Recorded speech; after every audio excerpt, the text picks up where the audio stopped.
All right, so a lot of you guys asked me about my MPC and my Roland FA06, and you want to know what's the pros and cons about being in a Dawless setup. So let's talk about that today, right now. Bolo!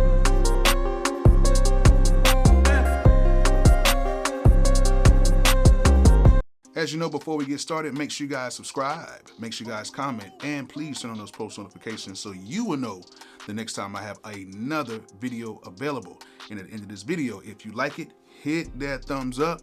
If you do not like it, hit that thumbs down. As you guys already know, I'm a Bucks fan. I really don't care because we won the Super Bowl. All right, so let's talk about a Dawless setup and to see if it's right for you, and to kind of see the pros and cons of having a Dawless setup. Now, at the end of the day, I started out without using any computers. Actually, no, that's actually wrong. I actually started out using a computer. Yes, long time ago, back when Reason first came out, like Reason 1. And I was using it on a school-issued computer. Yes, when I was in college, long time ago. But yes, I was using Reason a long time ago, and I was using it with Cool Edit. And during that time, you could actually link those two things up together, and you could use both programs. So I would record my audio in Cool Edit, and I would leave the beat in Reason, and I can control both of the program through like a little Reason link thing, which they still kind of have that right now. I think it's called Rewire. Yeah, it's called like Reason Propeller Head Rewire, something like that. But that's what I was using during that time, and it was very effective because I can make all my changes on the beat as I record the session, and I can just leave the audio on Cool Edit at that time. And man, those are some good times. Good times. Learned so much. But as time went by, I started noticing that my sound was very thin, and it was not as thick as like some of the stuff that you would hear on the radio. Now, of course, that is kind of like a mixing problem or whatever, but it can get a little bit deeper than just mixing. The one thing that I can say about making beats inside of hardware is the sound is going to come out a little bit thicker, a little bit warmer, and you have to do less, in my opinion. All right, so what did I do? The first thing I did is I saved up my money and I bought a MPC 2000 XL. It wasn't brand new, it was used. Some of the pads and stuff were not working right, but it was my introduction to a Dawless production style, and it was a huge curve. But when I figured it out, I was very happy about it because my sound was tremendously bigger and a lot of people noticed it immediately. Now, the next thing I did was I went back to Reason. And I went back to Reason because a lot of stuff that I could do inside of Reason, I could not do in my Dawless production. However, the sound was still very thin, and it took a lot to get it sounding the way it sounded on my MP. What did I do next? I sold the 2000 XL, and I went ahead and bought a brand new MPC 1000, which I just got rid of a couple years ago. I should never got rid of it, but hey, at the end of the day, it was just sitting there, and I'm pretty sure whoever got it right now, they're blessed with it because I actually left a lot of stuff on that MP. So if you guys got it, you should see a very important session on that I left for you guys, and I left some drums on that too. So if you got it, let me know. So what did I do after that? I went ahead and I ended up getting an MPC 2500. Shout out to my guy H Ski in Tampa. He went ahead and gave me the 2500, which I still have it right now.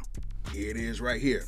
Would never sell this thing. Made a lot of classics on this thing, and my guy gave it to me because he's seeing how hard I was working, and he just had like a whole bunch of these because he had like studios and stuff like that, and he really blessed me with this. I would never ever sell this machine. I've actually hooked it up a little bit on the inside, and I still make beats on it. I do a lot of sample beats on this, and I route it into my iPad. Yeah. So I end up using that MP with my Roland Phantom S, which is deep in the boxes in the back, which I'm not gonna pull that out right now. I made a lot of great music with that combination. And I had a Motif as well, that Motif ES rack, which I sold that too. Don't know why I did that. But I made a lot of great music on it. And I ended up ultimately going out and buying the MPCX. The only reason why I bought this is shout out to Honorable C-Note. He was in Miami working, and he was like, yo, you need to get the X. I don't know why you don't have it. with hardware guys, you need to go ahead and get it. And I'm like, ah. So I broke down and I got it that day, and I love it. I actually love it. I love the sound. It's not like the 2500 or the XL, but it still has that classic MPC sound and the MPC swing.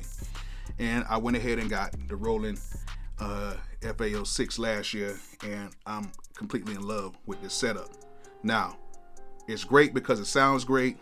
It's great because you don't need a computer. It's great because you can get your ideas done really fast on this. Now, let's talk about some of the bad things about a Dawless setup. So, the one thing that you have to understand about having a Dawless setup is you cannot make instantaneous changes like you can on a DAW. Like, say for instance, I want to go halftime on here. You can do it, but it's not like slapping on like halftime or slapping on what's the Fruity Loop one? I keep forgetting, but it's not like slapping that stuff on there and you can just do halftime. Also, even like EQing and certain things, you just can't do it because it takes, you can do it, it just takes a little bit longer, and that is the biggest drawback with being in a totally Dawless setup or just making beats and hardware by itself. Everything takes longer. Now, if you're the type of person who has the time on their hands to do that, then hey, that's good for you. Another thing is, which everybody still kind of doesn't understand, is you have to deal with actual chords. You have to deal with actual MIDI chords. You have to deal with actual 1/4 inch cables. You have to deal with USB cables to get everything to sync up the right way. And if stuff doesn't sync up, stuff starts getting real funky. But it's still a lot better because now you don't have to worry about CPU and stuff like that while you're producing in the DAW. Let me show you how my setup looks. So yeah, all these things are connected to the Roland FA06. Like, I got my USB, I got all my little 1/4 inch cables, I got all that stuff, you know, in there for me to produce with. So yeah, it sounds really good, and I love how it sounds coming through 1/4 inch cables. Sound just sounds so much better when it goes through the cables and it goes into an input source. Only thing is, you got to bounce all this stuff down at some point. Either you have to bounce it down analog, or you have to bounce it down to A to D conversion, which is going from here into the computer. You have to route all the sounds and everything into the computer, which of course takes time. But who has the time for that?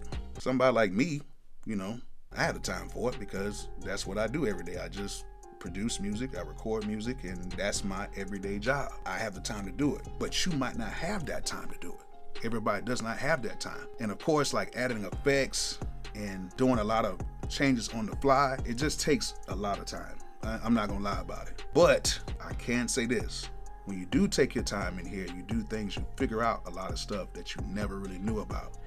And the thing with hardware is, as you kind of go, you learn something new with it every single day to manipulate the sounds and do certain things, and it just comes out so much better. My basses out of this MP are incredible. Now, FL Studio, I do like that sound engine and how everything comes out of that, but the basses and the snares and the kicks coming out of this, routed into the computer as audio, sounds incredible. The sounds, even out of the keyboard, even out of the FA06, I have it routed to go inside of the MP and route it out. Sounds lush, sounds really big, it sounds warm. We still don't know what warm really means, but it sounds good. At the end of the day, there are a few pros, there are a few cons. The biggest thing is the time issue. Is how fast do you need to get this stuff done? And another thing we have to understand is this stuff can get a little bit expensive too. Like, you got to think, this is $2,100. This is another $1,400 plus tax, $1,500. Then you got the cords and everything. So, you know, my setup right now is about $3,700, including the keyboard stand and everything else. So yeah, it can get kind of expensive. However, you know, some of these laptops, they're kind of expensive too. Yeah, I see you guys with all these Mac and super PCs and all that stuff. You know, it's pretty comparable, but it can get a little bit expensive, especially for, you know, a young kid starting out who just wants, you know, to make beats, which you can just get you a laptop, get you FL Studio, get you some sounds, and you can still stay underneath like $500 and still get a great sound. I hope this kind of helps you guys in your decision if you did want to go Dawless or not. And I hope you guys learned something from me, rambling and talking about this subject.